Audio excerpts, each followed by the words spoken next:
In a small village nestled within the dense forests of the African savanna, lived a young man named Aketi. Known for his unmatched skills with the bow and arrow, Aketi's name was whispered in awe from the deepest jungles to the farthest village borders. His strength and ability to hunt the fiercest beasts made him a legend, not just among his people, but throughout the land. But Aketi was not born a hunter. In fact, his early years were marked by misfortune. He was the son of a humble farmer, the youngest of 7 children, and as a child, he was frail and small. His peers would often mock him, calling him weak and fragile. However, Aketi did not let their words break his spirit. Deep inside, he knew he was destined for greatness, though he didn't yet understand what that greatness would be. One day, while playing near the edge of the village, Aketi stumbled upon an old, blind woman sitting by the river. Her clothes were ragged, and her hair was tangled like the vines of an ancient tree. The village children often told stories of this woman, claiming she was a witch who could bring misfortune to anyone who crossed her path. Despite their warnings, Aketi approached her. The old woman smiled, her eyes gleaming with a mysterious light, and said, "You are the one, Aketi. The forest whispers your name, and the winds carry your fate. You are destined for greatness, but only if you embrace your true calling." Aketi, confused but intrigued, asked, "What is my calling, old woman?" The blind woman chuckled softly and replied, "You will become the greatest hunter the world has ever seen, but only if you prove your worth by facing the beasts of the land. Take this." She handed him a small, intricately carved wooden talisman. "With this, you will gain the power to understand the language of the animals. But be careful, for knowledge is both a gift and a curse. Use it wisely."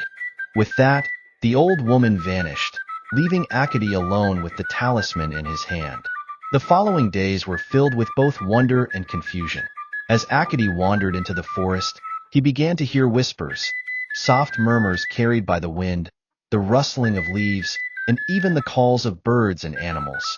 To his astonishment, he realized he could understand them. The creatures spoke to him in their own languages, telling him of their struggles, their fears, and their desires. Some of them begged for mercy, while others shared their wisdom.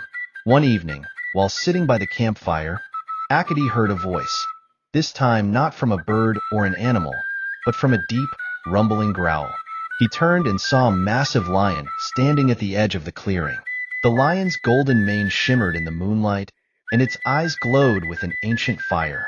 "You have the gift," the lion said, its voice echoing through the air. "But gifts come with responsibilities. The forest is in peril. A great darkness is rising, and only the greatest of hunters can stop it." Aketi stood frozen, unsure of how to respond. The lion continued, "You must journey into the heart of the jungle, where the spirits of the ancestors reside. There, you will find the source of the darkness, and you must destroy it. But beware, for many have tried and failed before you." With the lion's words heavy in his heart, Aketi set off the next morning. His journey was long and treacherous, filled with challenges that tested his skills as a hunter and his resolve as a man. He encountered terrifying beasts, crocodiles lurking in the swamps, venomous snakes coiled in the trees, and even a giant gorilla that tried to tear him apart. But with his newfound ability to communicate with the creatures of the forest, Aketi was able to navigate these dangers. He struck deals with some, outwitted others, and even befriended a few. Days turned into weeks as Aketi journeyed deeper into the jungle. The air grew thick with the scent of damp earth and rotting leaves. The trees grew taller, their trunks twisted and gnarled, and the shadows seemed to stretch endlessly.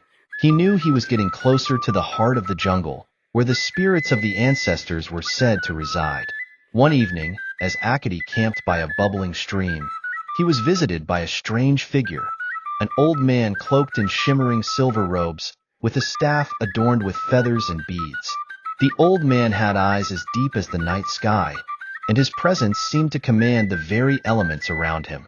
"You have come," the old man said, his voice like the rustling of leaves. "I am the spirit of the forest, the guardian of the ancestors. Many have come before you, but few have had the strength to face the darkness that threatens this land. You are different, Aketi. You have the heart of a true hunter and the wisdom to wield the gift you possess. But are you willing to make the ultimate sacrifice? Aketi, though weary from his journey, stood tall. I will do whatever it takes to save the forest and my people. The spirit nodded, and with a wave of his hand, the jungle parted before Aketi, revealing a hidden path that led deeper into the heart of the jungle. Follow this path, the spirit instructed. And when you reach the center of the darkness, you will know what to do. But remember, Aketi, the darkness is not a creature you can kill with arrows or spears. It is something far more dangerous, something that lies within the hearts of men. Aketi thanked the spirit and continued his journey, his heart filled with a mix of determination and dread.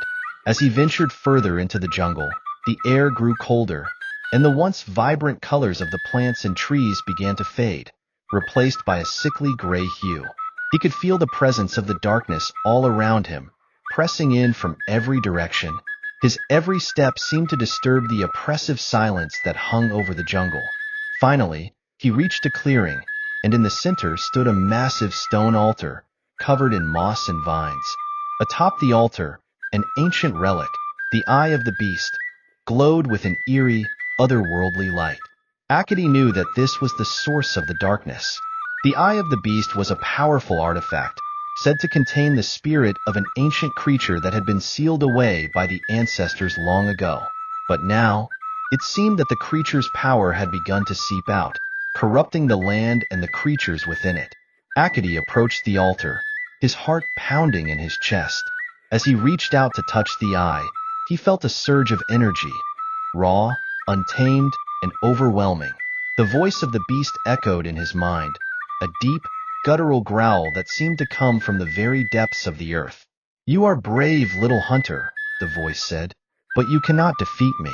I am the darkness that resides in every heart, the fear and greed that drives men to destroy. You cannot destroy me, for I am you." Aketi's hand trembled, but he did not pull away. Instead, he closed his eyes and remembered the words of the spirit. The darkness is not a creature you can kill with arrows or spears. It is something far more dangerous, something that lies within the hearts of men. In that moment, Aketi understood. The darkness was not an external force. It was a reflection of the hatred, fear, and greed within himself and others. If he truly wished to destroy the darkness, he would have to confront it within himself. With a deep breath, Aketi drew the talisman the old woman had given him. He pressed it to his chest, closing his eyes and allowing the energy of the jungle, the spirits, and the creatures to flow through him. He whispered a prayer to the ancestors, asking for strength and guidance. As the darkness roared, Aketi felt a great warmth fill his heart, a light that pushed back the shadows. Slowly, the eye of the beast began to dim, its power fading as the forest around him began to bloom with life once again. When the darkness finally dissipated, Aketi opened his eyes and saw that the jungle had returned to its vibrant state. The air was fresh, the trees were green, and the creatures of the forest gathered around him, their eyes filled with gratitude and respect. Aketi had done it. He had faced the darkness, not with weapons, but with courage and wisdom. And in doing so, he had proven himself not just as the greatest hunter, but as a true guardian of the forest. From that day forward, Aketi's name was spoken not only as a hunter, but as a wise leader who understood the balance between strength and humility and the true nature of power. His legend lived on, not in the tales of his conquests, but in the lessons he left behind. That true power lies not in domination, but in understanding, and that the greatest hunter is the one who can tame the darkness within himself.